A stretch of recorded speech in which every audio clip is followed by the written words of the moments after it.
Hello，大家好，我係窮爸爸 Leo。凌晨5點，冇電話聲，冇 WhatsApp，未有 email，距離返工仲有4個鐘。呢一刻冇人揾你，得返你自己。以前嘅我其實好憎朝早，仲記得初出茅廬嘅時候，成日唔知醒要飛的返公司，費事俾老闆吉。嗰陣時都唔知嘥咗幾多錢喺的士身上。嗰陣時長期唔夠瞓，日日趕時間，夜晚又唔肯去瞓，第二朝一起身，個腦又已經開始煩。有咩煩？我相信全香港嘅人都係煩嗰堆嘢㗎啦，煩工作、煩屋企、煩女、煩錢、煩未來。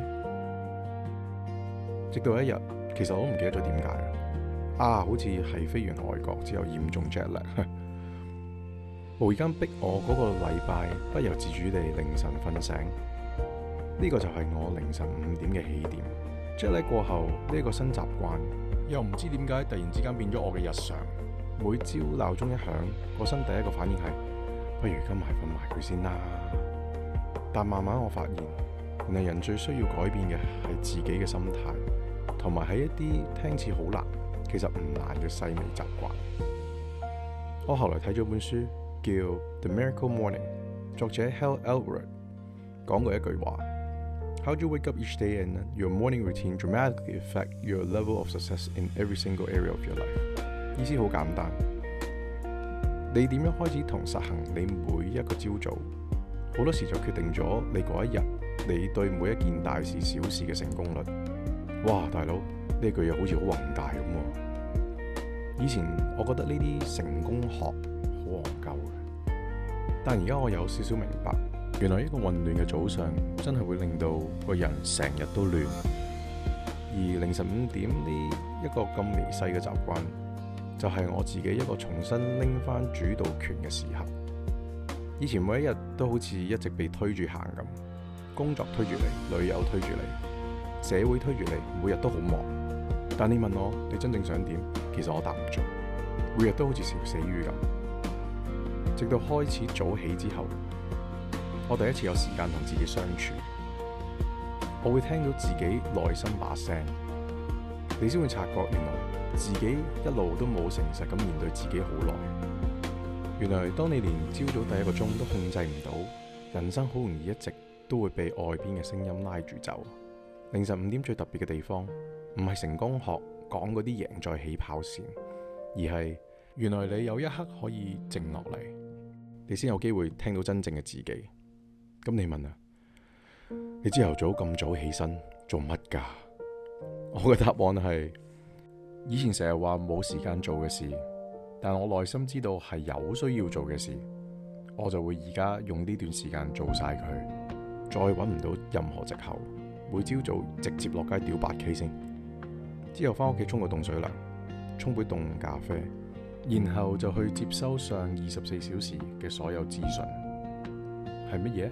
乜都得，可以係今期流行啲乜，可以係時事評論，可以係世界見聞，可以係金融市場走勢，甚至可以係睇埋英超同 NBA 嘅 highlight， 隨我喜歡。大家聽唔聽到啊？啱啱嗰句隨我喜歡有幾大嘅能量？人生其實好少呢啲時刻，嗰個時候冇人催你，你只需要自己安安靜靜做完運動之後坐喺度吸收養分，你會開始見到好多問題都會慢慢清晰。尤其跑步嗰1個鐘，直頭每朝強制同自己個腦對話嘅感覺，所以我真心建議跑步。有另外一本書《The 5 AM Club》，個作者仲講過 All changes is hard at first, messy in the middle, and gorgeous at the end。我覺得好真，因為改變從來其實都唔舒服，尤其是人大咗之後，你已經習慣咗原本嘅生活節奏。突然要你咁早起身，突然叫你去做運動，突然叫你自己同自己傾偈，然後仲要靜翻落嚟吸收，聽落都有啲疏疏地。不過人生唔一定要突然翻身先叫改變，有時你肯開始照顧自己，肯早1個鐘瞓，肯早1個鐘起身，肯留啲時間俾自己思考，其實呢個已經係改變。咁我又試下問你啊，其實每晚咁夜瞓，你喺度做緊咩？Netflix、打機、Doom Scroll、碌 IG，呢啲嘢真係幫你減緊壓咩？定係只係令到你更盲目？有咗呢個凌晨5點起動嘅習慣之後呢，其實我冇突然變到有錢。你估真係什麼曠世神功咩？人生嘅問題其實仲喺度，工作壓力仲喺度，家人嘅責任仲喺度，現實仲喺度。但係我個人開始慢慢唔同咗。以前一起身係焦慮，而家一起身反而係能量，同埋有咗從未有過嘅平靜。至少而家每日開始返工之前，我有一段時間係真正屬於自己嘅。而人好得意嘅，一旦開始揾返自己，好多嘢都會慢慢改變。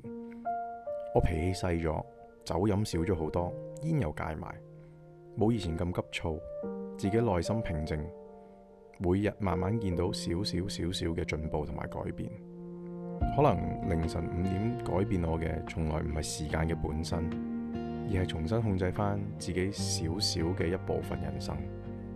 如果你最近都好攰，或者覺得人生有啲亂，不如可以試下早啲瞓，早啲起身。喺你繁忙嘅一日開始之前，俾自己安靜1個鐘，你可能會發現原來好多答案一直都喺自己嘅心入邊，只係你自己未面對。我係窮爸爸 Leo， 如果你中意我哋嘅 channel， 俾個 like、subscribe， 感謝。又係時間換衫返工啊！你估唔使做咩？下次朝早5點再同大家一齊吹下水啦，拜拜。